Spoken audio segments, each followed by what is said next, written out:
Welcome to another video. Pushpa 2 reloaded. Pushpa 2 movie के makers ने पुष्पा 2 का एक रीलोडेड या फिर एक्सटेंडेड कट वर्जन रिलीज किया है, जिसमें 20 मिनट के एक्स्ट्रा फुटेज हमें थिएटर्स में देखने को मिल रहे हैं। जल्दी ओटीटी प्लेटफॉर्म पर भी आ जाएंगे। एंड मूवी अब 3 घंटे 40 मिनट की हो जा रही है, जो कि इंडिया की लॉन्गेस्ट मूवी अब तक की बन जा रही है। 4 घंटे ऑलमोस्ट। आप अगर मूवी को 1 बजे देखना शुरू करोगे तो 3:40 पर ये मूवी खत्म होगी। इसमें तो बीजीएमआई की कम से कम 4-5 मैच पे बिठा दूं। एंड प्रोबेबली बात अगर इस मूवी के, तो भैया ये मूवी जो है वो आपको भी थिएटर्स में ही देखने को मिलेगी। एंड इसमें जो एक्सटेंडेड कट लगाया गया है, जो सीन हमें देखने को मिलते हैं, क्या वो एक्चुअल में वर्थ इट है? तो भाई अगर सीधा मैं जवाब देना चाहूँ तो हाँ भैया, अगर वो सीन पिक्चर में होते तो जो थोड़ी बहुत पिक्चर को गालियां पड़ी है, पर जो लोगों ने थोड़ा सा क्रिटिसाइज किया इसको लेकर के, शायद वो उतना ना करते, लेकिन करने वाले को कौन रोक पाता है। इसलिए वांगा साहब ने अपनी फिल्म में लास्ट में रखा था इसी क्रिटिक्स के लिए। एंड भाई ये कहना चाहता हूँ कि ये सीन को काटा ही क्यों था? हो सकता है कि उनकी एडिटिंग ना कंप्लीट हो, लेकिन भाई बाकी तो पूरी पिक्चर ही थी। एंड पुष्पा क्यों जाता है जापान? क्यों जापान जाने में उसको 40 दिन लगे? उसने किताब कहाँ से ली? क्या चीजें हुई? वो किस तरह से डंकी मार के जापान गया?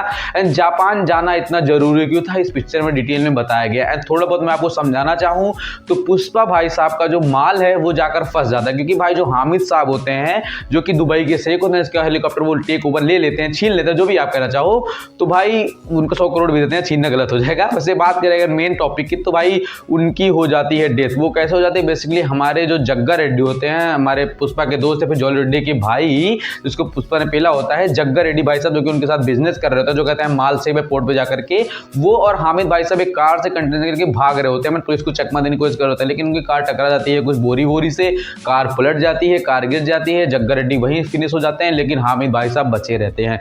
पुलिस यानी हमारे शेखावत सर, दी मेंटली डिस्टर्ब मैन, वो पहुंचते हैं वहां पर। एंड मतलब वो बंदा अगले एग्रेशन में रखता है, उससे पूछता है कि एक्चुअली में माल कहां जाने वाला है, डीलिंग क्या होने वाला, बताता है कि भाई वो माल जापान जाने वाला है, जापान से डीलिंग होंगे, पैसा आएगा।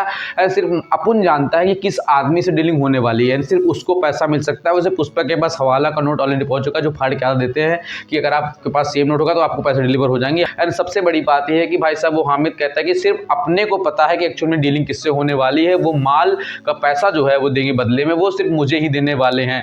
एंड ये बात शेखावत सर को पता चलती है, तो शेखावत सर उनको मार देते हैं, मारने की कोशिश करते हैं, पहले मारते तो नहीं है। एंड क्यों मारते हैं? क्योंकि भाई वो भी जान सकते थे कि किससे पैसा मिलने वाला है, उसको पकड़ सकते, लेकिन वो जापान कहाँ, भाई पुलिस डीजीपी कहाँ जापान पहुंच पाएगी? तो वो उसको इसलिए मारते हैं ताकि अगर वो नाम बता देगा या फिर वो जिंदा रहा, तो किसी भी पुलिस वाले को अगर नाम बता दिया तो वो जाके पुष्पा को बता देगा, वो पुष्पा के हाथों बिक जाएगा। शेखावत सर को किसी भरोसा नहीं है, 3 करोड़ 4 करोड़ 10 करोड़ 15 करोड़ 100 करोड़ कोई ना कोई तो बिकी जाएगा। इसलिए शेखावत सर से मारने की कोशिश करते हैं, लेकिन मारते नहीं है। हमारे नत्थूलाल भाई साहब को समझाते हैं कि बेटा अगर ये जिंदा रह गया तो मैं तेरे को पेल दूंगा, या तो तू इसको पेल दे। वो उसको पेल देता है, ऐसे डराते हैं उसको, लेकिन वो जो उसको मार ही देता है। एंड हामिद तक इस समय पर खत्म हो जाता है। पुष्पा के पास सिर्फ एक रास्ता बता है कि वो खुद जापान जाए, उस डीलर को मिले, हवाला का नोट दिखाए ताकि उसको पैसे मिल सके। एंड पुष्पा सेम वही चीज करता है, डंकी मार के अपने पुरानी पोशाक में आता है, जैसे पहले लकड़हारा हुआ करता था, टी शर्ट एंड लुंगी पहन के वो जापान पहुंचता है। पोर्ट पे आपको तगड़ा वाला फाइट सीक्वेंस देखने को मिलता है। उसके बाद फिर मेन आदमी से मिलता है, लेकिन जो उसका राइट हैंड होता है वो पुष्पा को मारने की कोशिश करता है, बहुत बुरी उनकी 36 की आंकड़ी हो जाती है वहीं पर।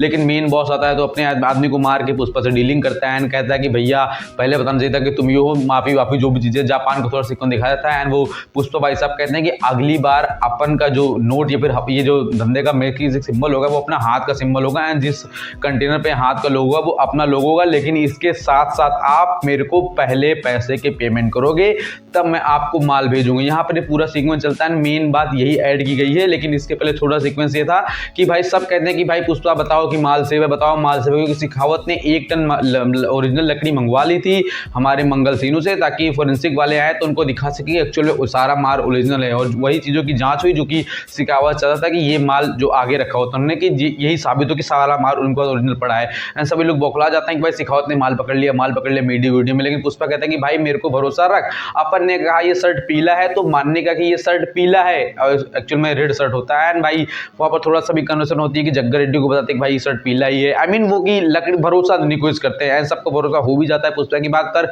वो आगे चल के सीएम बन जाते हैं, सारा मैटर वहीं पर क्लोज होता है। एंड कोई भी एक्स्ट्रा सीन इसमें ऐड नहीं किया गया है। इसके साथ साथ जब वो एट द एंड में आते हैं, जहाँ पर उनकी भतीजी की शादी होती है, पूरी शादी हो जाती है, पूरा परिवार एक हो जाता है, तो भतीजी का जो लॉकेट होता है, जो पुष्पा के गले में से बचपन में उसके भाई ने छीना हुआ था, वो उसको निकाल के रिटर्न कर देता है। उनकी हैप्पी फैमिली एंडिंग हो जाती है। फिर लास्ट का सीक्वेंस आता है कि भाई वो नहीं आए, बेसिकली जो हमारे मिनिस्टर साहब जो कैबिनेट मिनिस्टर थे वो कहते हैं, एंड पता तो नहीं चलता है वहाँ पर भी कौन है, लेकिन लास्ट का सीक्वेंस में डिटेल देखने को मिलता है कि भैया वो बंदा जो है उसके सर पर बाल हैं छोटे मोटे, उन्होंने पगड़ी बांध रखी है, लेकिन बैक लुक जो है वो सिखावा सा जैसा ही आ रहा था। लेकिन विजय देवरकोंडा जो कि काफी दिनों से कन्वर्सेशन में चल रहे हैं इस मूवी के विलन को कंसीडर करते हुए, उनका कोई प्रेजेंस दिखाया नहीं गया है, लेकिन स्पेकुलेशन है कि एक्चुअल में वही इसके विलन होने वाले हैं अपकमिंग। अब उसको किस तरह से लिंक करते हैं या फिर आगे क्या सीन होगा वो पिक्चर में देखने को मिलेगा। लेकिन अब यह है कि ये मैटर बहुत गंभीर हो गया, क्योंकि पिक्चर 3 का ही नाम है पुष्पा 3 द रैम्पेज। रैम्पेज का मतलब होता है एक भड़का हुआ आदमी, इंसान, व्यक्ति, जीव जो कि किसी को भी आगे आने पर निपटाता है, मतलब वो जो डिस्टर्ब हो गया कि भाई अभी अपने को जो आएगा उसको पहले आगे बढ़ते हो जाना है।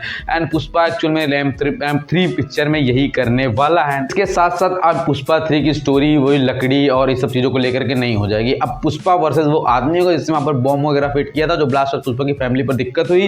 एंड अब ये लकड़ी लकड़हारा या फिर भोजपुरी पिक्चर जैसा आप कह सकते हो उससे थोड़ा सा चेंज कर सकते हैं एंगल, क्योंकि इनको अच्छे से क्रिटिसाइज किया गया है। एंड प्रोबेबली मेरे को इससे कोई प्रॉब्लम नहीं है। जो भी चीजें थी, जो भी डिटेल मेरे को लगी कि मैं आपको बताना चाहता हूँ, बतानी चाहिए थी, वो मैंने बता दी। इसके ऊपर एक पहले वीडियो बना चुका हूँ मैं, जो कि मेरे को थोड़ा सा अनकम्प्लीट लग रहा था, लेकिन अब ये वीडियो पूरा से इनफ कंप्लीट मेरे को लग रहा है। आपका फर्ज बनता है कि आप चैनल को सब्सक्राइब कर सकते हो, वीडियो को लाइक कर सकते हो, वीडियो को शेयर कर सकते हो। मिलते हैं नेक्स्ट किसी अपडेट, रिव्यू एंड डिटेल के साथ। आई होप आप सब ठीक होंगे एंड थैंक्स फॉर वॉचिंग।